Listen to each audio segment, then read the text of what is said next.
Hello, welcome to my channel. I'm All Things Wrestling. Today I'm going to be giving my comments, opinions and the results of WWE SmackDown 9th of August 2016. I apologise about the delay of this video as I've just come back from Zante. Anyway, we kick off SmackDown with Randy Orton walking backstage. He was stopped for an interview and asked about his match with Del Rio and how he can focus with having Brock Lesnar so close at SummerSlam. At which point he answered and said a bit of stuff, and then Del Rio came in and they cut a bit of a promo together. It was actually quite good. I enjoyed the chemistry between them two on screen. It was actually kind of nice. Del Rio looked kind of decent for once, even though I don't like him. Then we go to the Wyatt family coming out. They did a promo. It was really good. Eric Rowan didn't speak. Bray said he was a god, and then Dean comes out and then has a bit of conversation with him, a bit of a promo. Was good. Dolph Ziggler then comes out and then tries to beat up the Wyatt family. Dean goes in and jumps to try and save him. I don't get why. Why would Dean just not let Dolph get beat up? But whatever. He managed to take out Eric Rowan, Dean did, and then he got caught with his sister Abigail. Well, caught in here. Dolph tried to super kick Bray, but then he got Dean, and then Dolph super kicked Eric Rowan out, and then Sister Abigail to Dolph from Bray Wyatt. Nice little segment, I enjoyed that. And then Dolph and Dean were arguing backstage, and then Daniel Bryan and Shane interrupted them and said, you two will be partnering against the Wyatt family tonight for the main event. Then we had American Alpha. I love this tag team, don't like the name. Chad Gable and Jordan. We'll just call them from now on. I hate American Alpha. Gable and Jordan versus local talent Mickey O'Shea and Mike Vega. Then the Ascension come out, followed by the Five Villains, followed by the Hype Bros. That's the team of Zack Ryder and the other dude that came up from NXT that I don't care about. Chad and Gable win with a grand aptitude to Mike Vega. It was an alright match. Then they all get in and have a massive brawl. Chad and Gable standing victorious after that happened, making them look quite strong, and they do have tag team championships coming, so please give it to Gable and Jordan.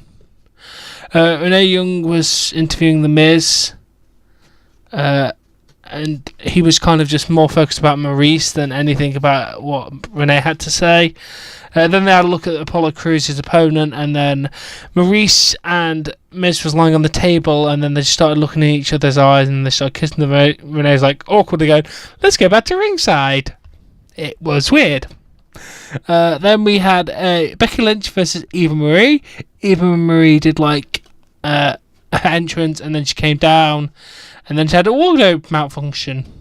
So they gave her a towel, and then she went backstage, and then Becky Lynch got really, really pissed off and called out anybody. And Alexa Bliss comes out. I actually like Alexa Bliss. I think she can go some places. So we'll see how her career develops, but I do like Alexa Bliss. And then we had Alexa Bliss versus Becky Lynch. Eva started coming back down, and then Becky got distracted by that. Bliss hit I believe the move was called Twisted Bliss off the top rope. Looked like a nice move for the win. Then we had Randy Orton versus Alberto Del Rio. Actually, quite a good match. I enjoyed that one. I'm not a big fan of Del Rio, but it was alright. He managed to carry his own in the match. He's playing an alright heel, and then it got trying to into Randy's shoulder, which Del Rio was trying to do. He got a chair and whacked Randy in the shoulder. Smacked him into a ring post a couple of times, then tried to go for a third chair shot, I believe Del Rio was going for, and then Randy Orton hit him with the knockout out of nowhere, which was good. Then we got to a Rhino promo with Heath Slater, which was kind of good. Heath Slater went in and said, "Rhino, look, can you throw the match? I need to feed my 2 kids. I just got a pool." And then Rhino went, "I can't, I've got government reputation." Then he went, "My 4 kids are going to starve." He went, "I thought it was 2. I said, and then he got confused, and they went, "What kind of pool you got? Above ground, below ground?" And then he went, "Above ground. I can't help you, man." I enjoyed that. I love seeing Rhino's promos. Then we got to the Miz talking to Scooby-Doo, which was kind of funny. And then the Scooby-Doo shoved the Miz into the mystery machine and stole the Miz's car. It was just weird, but quite entertaining at the same time. Then we had Heath Slater versus Rhino. One thing I did point out that on his thing, it did say Rhino was a former three-time ECW hardcore champion.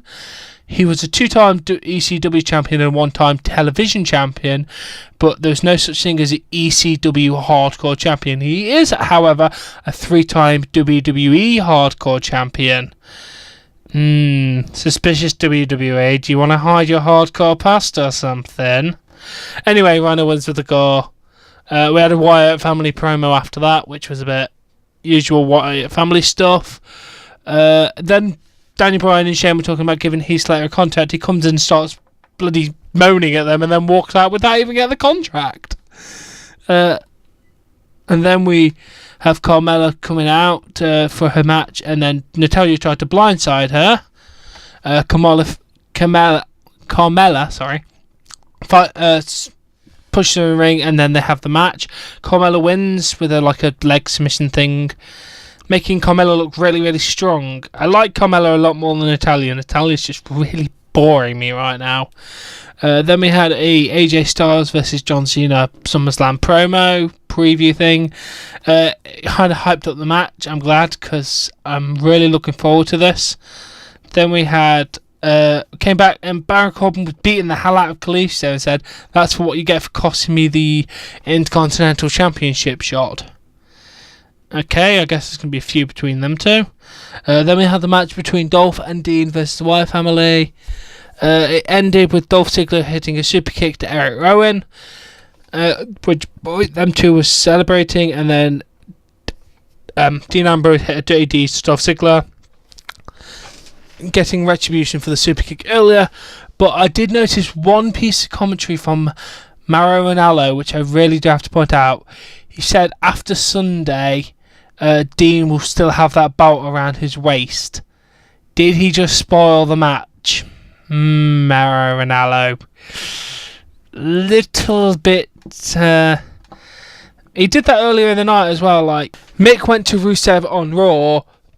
Roman Reigns will get his chance at Rusev at SummerSlam just before Cesaro got his shot. So he kind of dropped the ball on there, and has had Mauro Ranallo drop the ball here. Only time will tell at SummerSlam, which next week you can be looking out for my prediction video. I need to look at what the whole card is at some point and make my predictions videos, but I believe there is one more Raw and SmackDown before SummerSlam, maybe even 2, so we'll see when I do the predictions video. Anyway, I hope you've enjoyed my thoughts and comments about this week's SmackDown, and I'll catch you later.